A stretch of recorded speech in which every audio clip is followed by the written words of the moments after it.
இந்த கோவில் பாத்தீங்கன்னா ரொம்ப விசேஷமான ஒரு கோவில். இந்த கோவிலை கட்டினதுக்கு அப்புறமா அதியமானுக்கு எல்லாமே வெற்றியா தான் இருந்ததுன்னு சொல்லப்படுது. பைரவர் அப்படின்னு சொன்னாலே காலத்தையும் விழுங்கக்கூடியவர், அதனாலதான் ஒரு கால பைரவர் அப்படின்னு சொல்றோம். நிறைய பேருக்கு இந்த விஷயம் தெரியாது. இத போய் அந்த கோவிலுக்கு நீங்க போறதா இருந்தா கட்டாயமா அண்ணாந்து அதை பாருங்க. இந்த கோவில் வந்து ஒரு தனி சிறப்பு மிக்க ஒரு கோவில். ஏன்னு சொன்னா இந்தியாவிலேயே மொத்தம் 2 இடத்துலதான் இந்த மாதிரி கோவில்கள் இருக்கு. இந்த கோவிலோட ஸ்பெஷாலிட்டி என்னன்னு கேட்டீங்கன்னா, நவகிரகங்களுக்கு தனியா சந்நிதி ரெகுலர் ஃபார்ம்ல கிடையாது. கட்டுமானத்தின் வலிமை, கட்டிடங்களின் பாதுகாப்பு. ஸ்ரீ துர்கா டிஎம்டி கம்பிகள். TVR garden signature living T Nagar இப்போ திருவள்ளூருக்கு வந்தாச்சு. Near DMart on new bypass road, திருவள்ளூர் நகராட்சிக்குட்பட்டது. பிளாட் 20 லட்சம் முதல். கான்டாக்ட் 9955511814. திருச்சிற்றம்பலம் பக்தி கஃபே நேயர்களுக்கு வணக்கம். தமிழகத்தோட ரொம்ப தொன்மையான கோயில்களை இந்த எபிசோடா பார்த்துட்டு இருக்கோம். இந்த எபிசோட்ல நம்ம பார்க்க போறது ரொம்ப பவர்ஃபுல்லான ஒரு கோவில். எல்லா கோயிலும் பவர்ஃபுல் தானே அப்படின்னு சொன்னாலும் இந்த கோவில் வந்து ஒரு தனி சிறப்பு மிக்க ஒரு கோவில். ஏன்னு சொன்னா இந்தியாவிலேயே மொத்தம் 2 இடத்துலதான் இந்த மாதிரி கோவில்கள் இருக்கு. அப்படி என்னதான் கோவில் அப்படின்னு சொன்னா, காசிக்கு விசேஷம்னு சொன்னா பைரவர், அதுவும் கால பைரவர். காசியை தாண்டி இன்னொரு இடத்துல கால பைரவருக்குன்னு தனி கோவில் இருக்குன்னு சொன்னா அது இந்த இடத்துலதான்.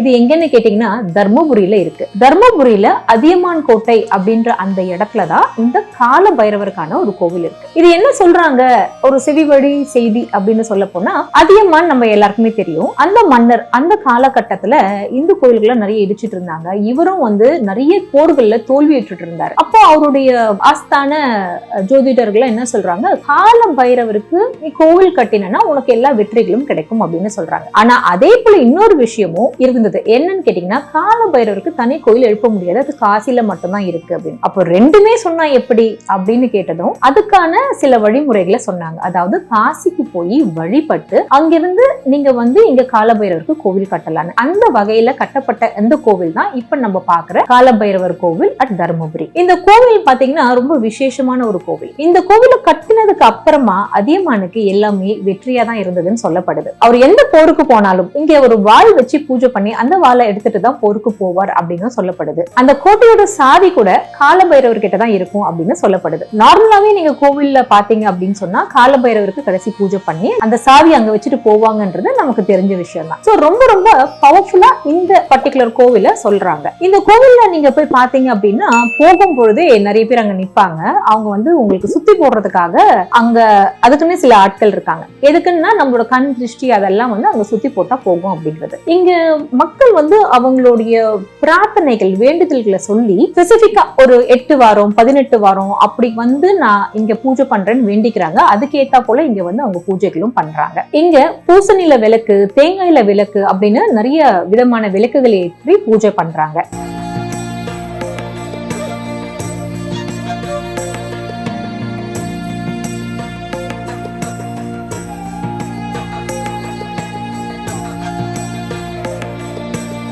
பைரவருக்கு ரொம்ப விசேஷம் தேய்பிறை அஷ்டமி மற்றும் ஞாயிற்றுக்கிழமையிலும் நிறைய பக்தர்கள் வராங்க. ஆந்திரா, கர்நாடகா அது போல இடங்கள்ல இருந்து நிறைய பேரை வந்து இங்க பூஜை பண்றாங்க. இந்த கோவில்ல வந்து ஒரு யாக மண்டபமும் இருக்கு. இந்த யாக மண்டபத்துல தேய்பிறை அஷ்டமி அப்போ இரவு முழுவதும் பூஜை நடக்கும் அப்படின்னு சொல்லப்படுது. முக்கியமா இந்த இடத்துல எதுக்காக பூஜை பண்றாங்க அப்படின்னு சொன்னா, கந்திருஷ்டி அது தவிர எதிரிகளால வரக்கூடிய இந்த தீய செயல்கள் அதுல இருந்து நம்ம விடுபடுறதுக்காக. மெயினா சொல்லணும்னா இந்த பிளாக் மேஜிக் போல, அதாவது சில நேரம் நமக்கே தெரியும் நமக்கு ஏதோ ஒரு ப்ராப்ளம் இருக்கு, நம்மள வந்து ஏதோ டிஸ்டர்ப் பண்ணிட்டே இருக்கு அப்படின்னு. பைரவர் அப்படின்னு சொன்னாலே காலத்தையும் விழுங்கக்கூடியவர், அதனாலதான் ஒரு கால பைரவர் அப்படின்னு சொல்றோம். சிவனுடைய ஒரு அம்சம். சோ இந்த கால பைரவரை நம்ம வேண்டிக்கிட்டு பூஜை பண்ணும் பொழுது இந்த பயம் எல்லாம் நம்மளை விட்டு அகன்று போகும். அதுவும் இல்லாம ஒரு பெரிய ப்ரொடெக்ஷன் நமக்கு வந்து இவர் கொடுப்பாரு. இதுதான் இங்க நிறைய பேர் வர்றதுக்கான காரணம். ரொம்ப பவர்ஃபுல்லான டெம்பிள் ஏற்கனவே சொல்லியிருந்தேன்.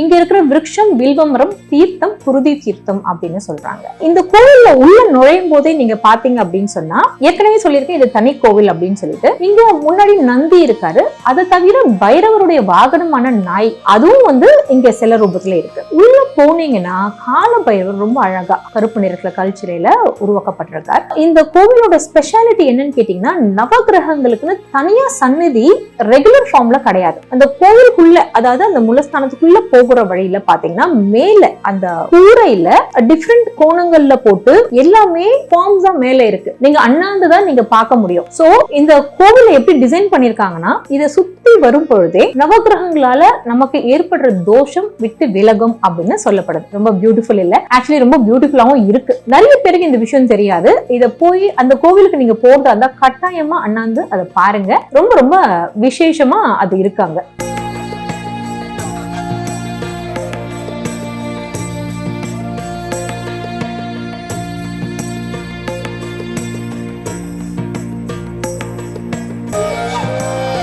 கால பைரவருக்கு மொத்தம் 64 ஃபார்ம்ஸ்ல வழிபடுறாங்க. அதுல முக்கியமானது 8 ஃபார்ம்ஸ் ஆஃப் கால பைரவர். இதுல இங்க இருக்கிற உன்மந்திர பைரவர் அப்படிங்கிறது ரொம்ப ரொம்ப ரொம்ப ஸ்பெஷல் அப்படின்னு சொல்றாங்க. இந்த பைரவருடைய ஒரு பார்ட் ஆஃப் த பாடி அதை நீங்க பார்த்து மெடிடேட் பண்ணும் பொழுது ஒரு ராசிக்கும் அது பலன் அளிக்குது அப்படின்னு சொல்றாங்க. ஏன்னா 27 நட்சத்திரங்களும் 12 ராசிகளும் இவருக்குள்ள அடக்கம் அப்படின்னு சொல்லப்படுது. ஃபார் எக்ஸாம்பிள், அவருடைய தலை மேல பாத்தீங்கன்னா மேஷ ராசிக்காரங்க அவங்க அங்க பார்த்து மெடிடேட் பண்ணும், ரிஷப ராசிக்காரங்க அவருடைய முகத்தை பார்த்து மெடிடேட் பண்ணும் அப்படின்னு சொல்லி ஒரு ராசிக்கும் ஒரு பார்ட் ஆஃப் த பாடியை அவங்க அங்க சொல்லியிருக்காங்க.